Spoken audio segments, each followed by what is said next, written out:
ಎಲ್ಲರಿಗೂ ನಮಸ್ಕಾರ. ಎಲ್ಲರಿಗೂ ಮಕರ ಸಂಕ್ರಾಂತಿಯ ಹಾರ್ದಿಕ ಶುಭಾಶಯಗಳು. ಇವತ್ತಿನ ವಿಡಿಯೋದಲ್ಲಿ ಉತ್ತರಾಯಣ ಪುಣ್ಯಕಾಲ, ಇದರ ಮಹತ್ವವೇನು, ಇದರ ಅರ್ಥ ಏನು ಅಂತ ತಿಳಿದುಕೊಳ್ಳೋಣ.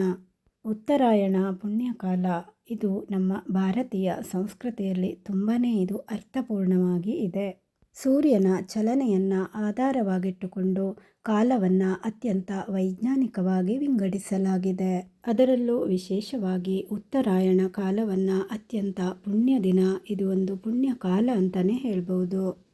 ಹಾಗಾದರೆ ಉತ್ತರಾಯಣ ಅಂದರೆ ಏನು, ಯಾಕೆ ಇದನ್ನು ಪುಣ್ಯಕಾಲ ಅಂತ ಕರೀತಾರೆ, ನಾವು ಈ ಸಮಯದಲ್ಲಿ ಏನು ಮಾಡಬಾರ್ದು, ಏನು ಮಾಡಬೇಕು ಅಂತ ಇವತ್ತಿನ ವಿಡಿಯೋದಲ್ಲಿ ನೋಡೋಣ.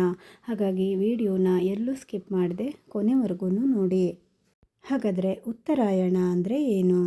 ಸೂರ್ಯನು ದಕ್ಷಿಣ ದಿಕ್ಕಿನಿಂದ ಉತ್ತರ ದಿಕ್ಕಿನೆಡೆಗೆ ಸಾಗುವ ಕಾಲ. ಸಾಮಾನ್ಯವಾಗಿ ಜನವರಿ 14 ಅಥವಾ 15ರಂದು ಇದು ಆರಂಭವಾಗುತ್ತದೆ. ಆ ದಿನದಂದೇ ನಾವು ಮಕರ ಸಂಕ್ರಾಂತಿ ಎಂದು ಆಚರಣೆಯನ್ನು ಮಾಡುತ್ತೇವೆ. ಈ ದಿನದಿಂದ ಸೂರ್ಯನು ನಿಧಾನವಾಗಿ ಉತ್ತರ ದಿಕ್ಕಿನೆಡೆಗೆ ಹೋಗುತ್ತಾನೆ. ಇದರಿಂದ ನಮಗೆ ಹಗಲಿನ ಸಮಯ ಜಾಸ್ತಿಯಾಗಿ ಸಿಗುತ್ತದೆ ಮತ್ತು ರಾತ್ರಿಯ ಸಮಯ ಸ್ವಲ್ಪ ಕಡಿಮೆ ಅಂತ ಇದರಿಂದ ತಿಳಿಯುತ್ತದೆ. ಅಂದರೆ ಬೆಳಕಿನ ಸಮಯ ಜಾಸ್ತಿ, ಶಕ್ತಿ ವೃದ್ಧಿಯ ಕಾಲ. ಇದಕ್ಕೆ ಇದನ್ನು ಉತ್ತರಾಯಣ ಪುಣ್ಯಕಾಲ ಅಂತ ಹೇಳ್ತಾರೆ. ನಮ್ಮ ಹಿಂದೂ ಧರ್ಮದಲ್ಲಿ ಉತ್ತರಾಯಣಕ್ಕೆ ಅದರದ್ದೇ ಆದ ಒಂದು ಮಹತ್ವವಿದೆ. ಭಗವದ್ಗೀತೆಯಲ್ಲಿ ಶ್ರೀಕೃಷ್ಣ ಹೇಳ್ತಾರೆ, ಉತ್ತರಾಯಣದಲ್ಲಿ ದೇಹತ್ಯಾಗ ಮಾಡಿದವರು ಮೋಕ್ಷವನ್ನು ಪಡೆಯುತ್ತಾರೆ ಅಂತ. ಅಂದರೆ ಇದೊಂದು ಪುಣ್ಯಕಾಲವೇ ಆಗಿರುತ್ತದೆ. ಅಂದರೆ ಈ ಉತ್ತರಾಯಣ ಕಾಲದಲ್ಲಿ ಮೋಕ್ಷವನ್ನು ಪಡೆದವರು ತುಂಬನೇ ಪುಣ್ಯವನ್ನು ಮಾಡಿದವರು ಅಂತ ಆಗುತ್ತದೆ. ಈ ಉತ್ತರಾಯಣ ಕಾಲದಲ್ಲಿ ಪ್ರಕೃತಿಯಲ್ಲೂ ಕೂಡ ತುಂಬನೇ ಬದಲಾವಣೆಗಳು ಆಗುತ್ತದೆ. ನಮ್ಮ ರೈತರು ಕೂಡ ತುಂಬನೇ ಸಂತೋಷ ಸಡಗರದಿಂದ ಈ ಒಂದು ಸಂಕ್ರಾಂತಿಯ ಸಮಯದಲ್ಲಿ ಇರುತ್ತಾರೆ. ರೈತರು ತಮ್ಮ ಹೊಸದಾದ ಬೆಳೆಗಳನ್ನು ಬೆಳೆಯಲು ಕೂಡ ಇಲ್ಲಿ ಒಂದು ಅವಕಾಶವೂ ಸಿಗುತ್ತದೆ. ಒಟ್ಟಿನಲ್ಲಿ ಹೇಳಬೇಕೆಂದರೆ ಈ ಉತ್ತರಾಯಣ ಕಾಲವು ಮನುಷ್ಯ ಮತ್ತು ಪ್ರಾಣಿಗಳಲ್ಲಿ ನವ ಚೈತನ್ಯವನ್ನು ತುಂಬುವಂತಹ ಒಂದು ಕಾಲವಾಗಿದೆ. ನೀವು ಈ ಉತ್ತರಾಯಣ ಕಾಲದಲ್ಲಿ ಮಾಡಿದಂತಹ ದಾನದಿಂದನೂ ಕೂಡ ತುಂಬನೇ ನಿಮಗೆ ಪುಣ್ಯ ಪ್ರಾಪ್ತಿಯಾಗುತ್ತದೆ. ಹಾಗೆಯೇ ಈ ಉತ್ತರಾಯಣ ಕಾಲದಲ್ಲಿ ನಾವು ಉಪವಾಸ, ಯೋಗ, ಧ್ಯಾನ ಇವುಗಳನ್ನೆಲ್ಲ ಮಾಡುವುದರಿಂದ ನಮ್ಮ ದೇಹಕ್ಕೆ ಒಳ್ಳೆಯ ಶಕ್ತಿ ಕೂಡ ದೊರೆಯುತ್ತದೆ.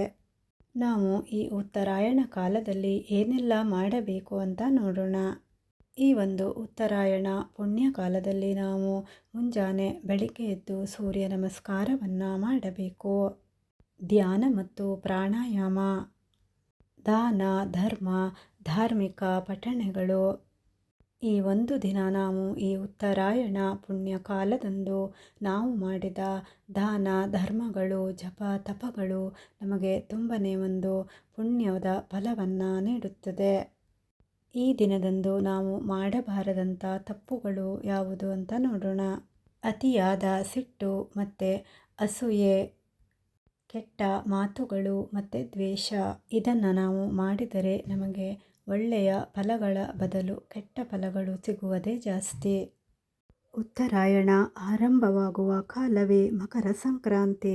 ಇದು ಕೇವಲ ಹಬ್ಬ ಅಲ್ಲ, ನಮ್ಮ ಪ್ರಕೃತಿಗೆ ನಾವು ಸಲ್ಲಿಸುವ ಕೃತಜ್ಞತೆ ಸಲ್ಲಿಸುವ ಒಂದು ಮಹತ್ವಪೂರ್ಣವಾದ ದಿನವಾಗಿದೆ. ನಾವು ಸಿಹಿ ಕಹಿ ಎರಡನ್ನೂ ಸಮಾನವಾಗಿ ಸ್ವೀಕರಿಸುವ ಒಂದು ಸಂಕೇತವಾಗಿದೆ. ಇದಕ್ಕೇನೆ ನಮ್ಮ ಹಿರಿಯರು ಹೇಳಿರೋದು, ಎಳ್ಳು ಬೆಲ್ಲ ತಿಂದು ಒಳ್ಳೆಯ ಮಾತುಗಳನ್ನು ಆಡಿ ಅಂತ. ಇಲ್ಲಿ ಉತ್ತರಾಯಣ ಅಂದರೆ ಕೇವಲ ಸೂರ್ಯನ ಚಲನೆ ಮಾತ್ರ ಅಲ್ಲ, ನಮ್ಮ ಜೀವನವನ್ನು ಬೆಳಕಿನೆಡೆಗೆ ಕರೆದೊಯ್ಯುವ ಒಂದು ಕಾಲ. ಈ ಉತ್ತರಾಯಣ ಪುಣ್ಯ ಕಾಲದಂದು ನಿಮ್ಮೆಲ್ಲರಿಗೂ ದೇವರು ಒಳ್ಳೆಯ ಆರೋಗ್ಯ, ಮನಸ್ಸಿಗೆ ಶಾಂತಿ, ನೆಮ್ಮದಿ ನೀಡಲೆಂದು ಹಾರೈಸುತ್ತೇನೆ. ಈ ವಿಡಿಯೋ ಇಷ್ಟ ಆದರೆ ದಯವಿಟ್ಟು ಲೈಕ್ ಮಾಡಿ, ಹಾಗೆಯೇ ನನ್ನ ಚಾನೆಲ್ನು ಕೂಡ ಸಬ್ಸ್ಕ್ರೈಬ್ ಮಾಡ್ಕೊಳ್ಳಿ. ಈ ವಿಡಿಯೋನ ನಿಮ್ಮ ಫ್ರೆಂಡ್ಸ್ ಆ್ಯಂಡ್ ಫ್ಯಾಮಿಲಿ ಜೊತೆ ಇದನ್ನು ಶೇರ್ ಮಾಡಿ.